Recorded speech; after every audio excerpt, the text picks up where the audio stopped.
Bonjour à tous, aujourd'hui je vous retrouve dans cette petite vidéo pour vous donner quelques conseils dans le cadre de votre recherche de logement sur la ville d'Annecy ou son agglomération. Je vais commencer par vous expliquer quelles sont les solutions qui s'offrent à vous. Donc que vous soyez un étudiant à la recherche d'un logement ou le parent d'un étudiant, on va essayer d'éclaircir un petit peu tout ça ensemble. Si vous êtes étudiant, que vous venez d'avoir votre bac, vous savez peut-être pas qu'il y a 3 solutions qui s'offrent à vous. Donc la première, c'est les logements du Crous.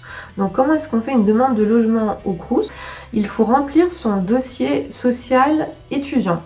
Donc c'est une demande qui se fait en ligne sur le site où vous aurez accès pour faire votre démarche, donc votre demande de DSE. C'est cette demande DSE qui détermine si vous avez droit ou non à une bourse étudiante et en fonction de si vous avez droit ou non à une bourse étudiante, c'est ça qui va déterminer en fait si vous avez accès également à un logement universitaire.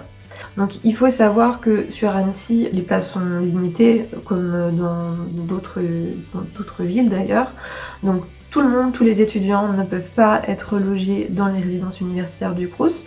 Donc évidemment, et fort heureusement, il y a d'autres solutions. On a vu la première solution. Les autres solutions sont le logement en résidence, donc hors Crous. Sur le site du BIJ, alors je vous mettrai peut-être des informations en bas ou dans la description de la vidéo pour vous mettre les liens directement. Sur le site du BIJ, donc notre site, vous allez trouver dans la rubrique logement étudiant, c'est un onglet en rouge, donc vous descendez dans la rubrique logement étudiant, résidence étudiante, vous avez la liste de toutes les résidences étudiantes que nous référençons en tant que bureau information jeunesse de la ville d'Annecy. Donc ça veut dire qu'il y a d'autres résidences qui existent, mais nous ne les référençons pas parce que ces résidences ne rentrent pas dans le cadre de nos grilles de prix. Voilà. La deuxième solution, le logement en résidence. La troisième solution, c'est le logement chez les particuliers. Donc toujours au bureau information jeunesse, nous gérons un site qui s'appelle LEA. L'adresse c'est www.logement-étudiant-annecy.fr. Donc nous prenons les annonces de propriétaires particuliers qui ont des logements meublés à proposer également à la location pour des étudiants. Donc sur ce site, vous allez trouver vraiment différents types de logements. Ça va aller de la chambre chez l'habitant à la colocation, au studio, à ce qu'on appelle également chambre indépendante. Je vais peut-être revenir en fait sur la différence entre le logement en résidence et le logement chez les particuliers. Les résidences, bien évidemment, elles vont être habituées à recevoir des étudiants, donc elles vont établir un contrat de location, elles sont peut-être conventionnées avec la CAF et vont peut-être pouvoir faire les démarches plus directement et recevoir elles-mêmes, toucher en fait la partie aide de la CAF qui vous reviendra et vous aurez uniquement à compléter avec le reste du loyer. Pour le logement chez les particuliers, il est de la responsabilité du bailleur de vous fournir un contrat de location en règle. Donc ce contrat de location, vous allez le signer ensemble. Mais avant de le signer, il y aura un état des lieux du logement à faire. Donc pour cet état des lieux, je vous conseille de faire attention, de vraiment prendre le temps, de noter tous les détails de ce que vous voyez, ce qui ne convient pas. Ça va être le petit moment story time de la vidéo. Moi quand j'étais étudiante, il faut savoir que voilà, avec mes parents, on a fait aussi... on a essuyé un petit peu les plâtres pour les premières fois et on s'est fait un petit peu avoir entre guillemets parce qu'on n'osait pas lors de l'état des lieux d'entrée du logement noter tous les détails alors que en fait à l'état des lieux de sortie, le propriétaire lui il va pas se gêner pour vous faire remarquer toutes les petites rayures, tous les petits défauts de l'appartement. Donc prenez le temps, même si cet état des lieux doit durer 1 heure, voire un peu plus, prenez le temps de noter vraiment toutes les petites imperfections ou les grosses imperfections que vous pouvez voir dans le logement. Voilà, qu'est-ce que je voulais vous dire d'autre?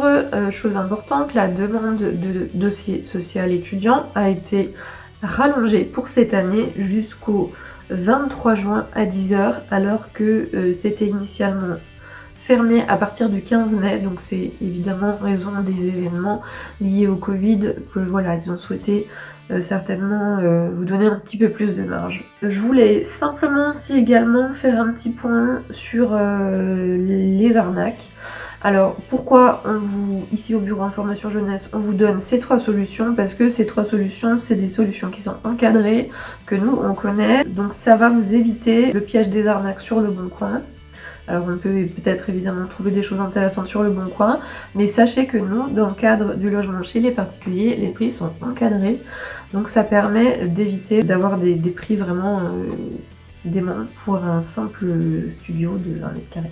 Je voulais vous dire attention aux arnaques, ne versez pas de sommes à distance, ne versez pas de sommes pour avoir de listes d'adresses de logements soi-disant à louer. Et ne signez pas de contrat avant d'avoir visité l'appartement, sauf peut-être dans le cas des résidences étudiantes où là vous avez quand même enfin, vous pouvez à distance, peut-être à partir des photos, vous savez voilà que vous mettez où est-ce que vous mettez les pieds entre guillemets, donc il n'y a pas tellement de soucis. Sachez que tous les logements dans le parc privé qui sont référencés sur notre site vous donne accès à l'aide au logement de la CAF et vous avez également accès à la garantie Visale qui est une caution d'Action Logement. Voilà, donc je vais terminer là cette vidéo qui est déjà assez longue. N'hésitez pas, si vous avez des questions, à nous appeler, à poser des questions en commentaire. Voilà, j'y répondrai. Donc vous pouvez nous joindre au 04 50 33 87 40. Vous pouvez nous écrire sur nos réseaux sociaux, que ce soit Facebook, Instagram, Twitter ou YouTube. Et vous pouvez aussi nous envoyer un email à infojeune, info au singulier jeune au pluriel, @annecy.fr. Voilà, je vous dis au revoir et puis bonne recherche pour votre logement, bonne installation à l'avance et n'hésitez pas surtout à nous contacter si vous avez des questions et si vous avez besoin de plus d'informations. Voilà, à bientôt!